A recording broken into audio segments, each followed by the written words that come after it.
with Pastor Cathy Johnson of the House of the Lord Church.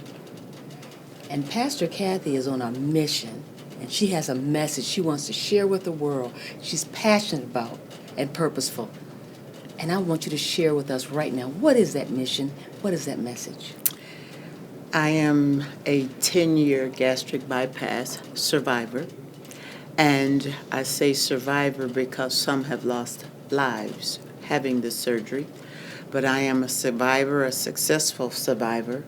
And my passion is to help those who have had this surgery to survive successfully, to not gain the weight back, to maintain a healthy lifestyle, to change their mind, which will change their lives. The surgery only made certain changes to the stomach. But if the mind never gets changed, we will repeat what got us to gastric bypass surgery in the beginning. So I see some pictures. Talk to me about Yes. before and after in your life. Before and after. My before and after pictures, I was the last weight I remember or allowed the doctors to weigh me. I was at 328. And so 328, fibromyalgia, arthritis, sleep apnea, hypertension, diabetic, TMJ, the works. On so much medication. It was just ridiculous. And I spent 1 year, I remember spending $25,000 on health care for me. And I had insurance. So that was with insurance. And that was the year I decided I have to do something.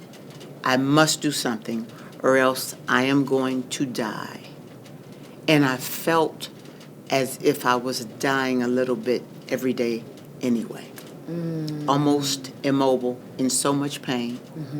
And the doctor says, well, if we can increase your exercise and get you on a diet plan.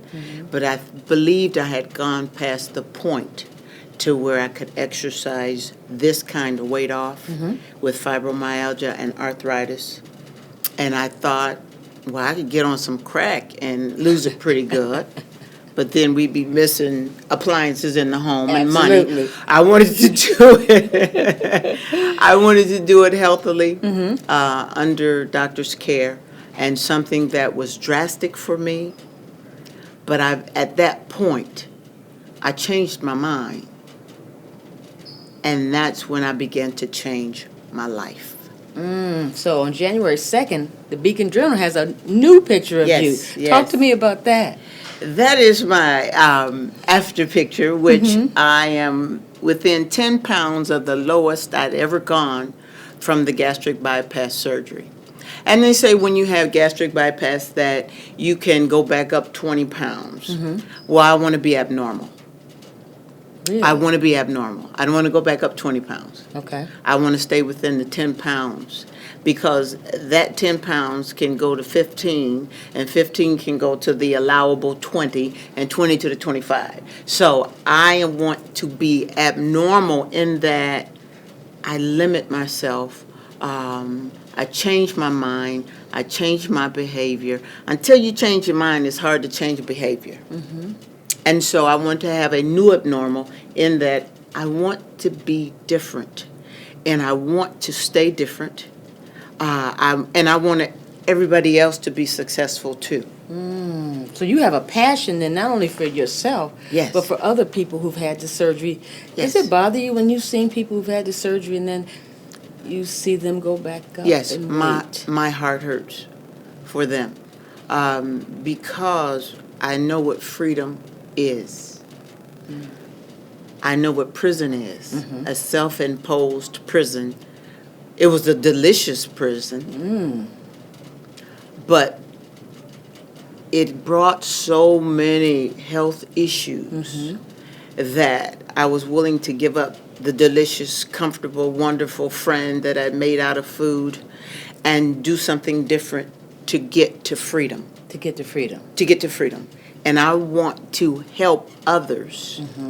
We talk about during Black History Month, the freedom train, the underground. I want to be that underground to help others stay free. I don't recall in history that people passed back through the underground, No, I don't either. back to slavery, Right. because food had become, I had become a slave to food. And I want to be free, and I want to help everybody else be free and stay free. So after you had the surgery, tell me about the diseases that you were they all eradicated? I still have fibromyalgia, and the diabetes is gone. I am on 1 to 2 meds, little tiny meds for hypertension, where I was 5 different meds per day for hypertension. Fibromyalgia is still alive and well, but I don't have to carry as much weight, so it makes it a lot more tolerable in that I can just take Advil or something like that to help me deal with the pain of the fibromyalgia and arthritis. But certainly, I am more active.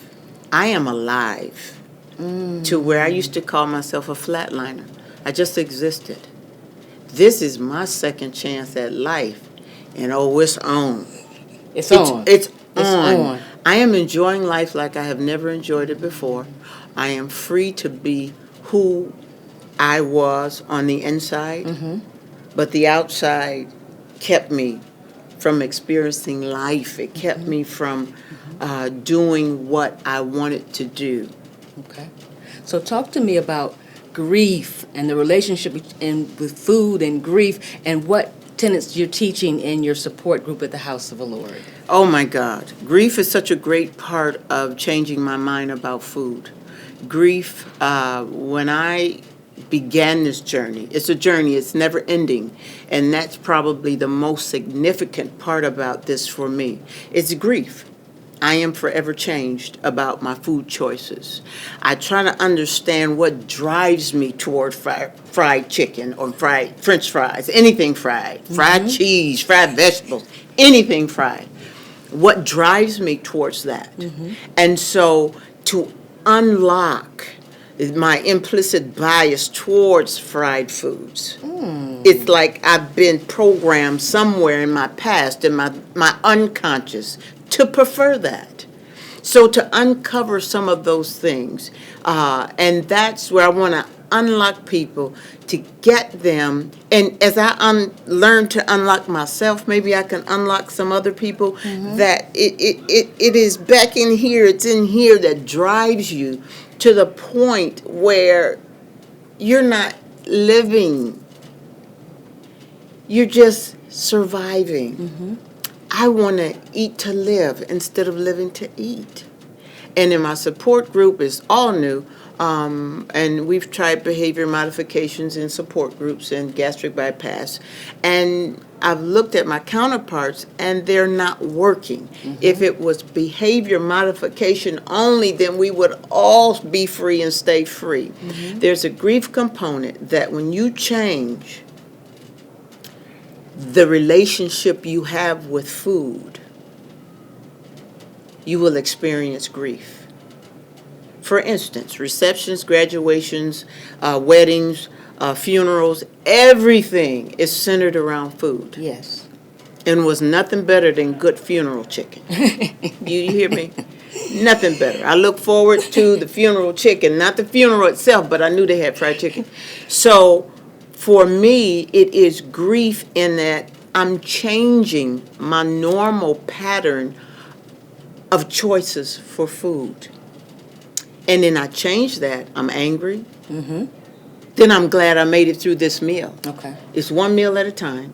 It's one day at a time. It's one snack at a time. I'm angry that I have chosen to make the choice, which is crazy. But it's how I've chosen to make this choice. But I get angry because I can't have what I'm driven to have. Okay. So it's a fight. It's a fight. It's a fight every meal, every day, every snack, every drink. Because sweet drinks they call it liquid candy. So I have to decide, am I going to have a glass full of liquid candy, and then what it will do to me in the future. Will it set me off on a path that I can't stop now drinking liquid candy? So every choice is calculated, and I want to begin to unlock my mind and unlock other people's mind to begin to think with the end in mind. What do you mean, think with the end in mind? If I have this today Mm-hmm. at this meal, is it worth how many calories and how many pounds I'm going to have to deal with next week or week after or the week after that? Okay. Because if I get set off on a path, it doesn't stop today. Right, It keeps going. right. And this is going to be worth it to start this. I said I'll wake up that monster within. And then when does he die back down? Okay, okay. So in the few seconds we have left, Yes. I want you to look over there at that camera and make a case for what you're trying to do and encourage others to participate in your support group. Okay. If you have not had gastric bypass, and if you have, there's a freedom that we enjoy during those first 18 to 20 months that I want you to continue to have. If you decide to make a change in your eating habits, there's a freedom that I would love you to continue to have. I have freedom, and I think everybody can have freedom, but it's a conscious choice. It's intentional. It is not just a behavior change. It's looking at the relationship you have with food and what it really means to you. And if you're willing to give that up, to buy freedom later, to have good health later, to have a life now, it's going to be worth changing your mind to change your life, to have a new abnormal. And where can they come to your support group? My support group is at Bishop's Place at the House of the Lord, 1650 Diagonal Road, Akron, Ohio. We meet from 6:30 to 7:30, and I have gotten some really positive feedback. We have been in operation 4 weeks. It's a pilot group, all experimental, but we have been in operation for 4 weeks. I've gotten some positive feedback from those who attend. They have begun to think before they eat. If we can make small changes, then those small changes can pile together and stick together and make life for us. Thank you, Pastor Cathy. It was a joy talking to you today. You A are new normal. welcome. You're welcome, Pat. Thank you.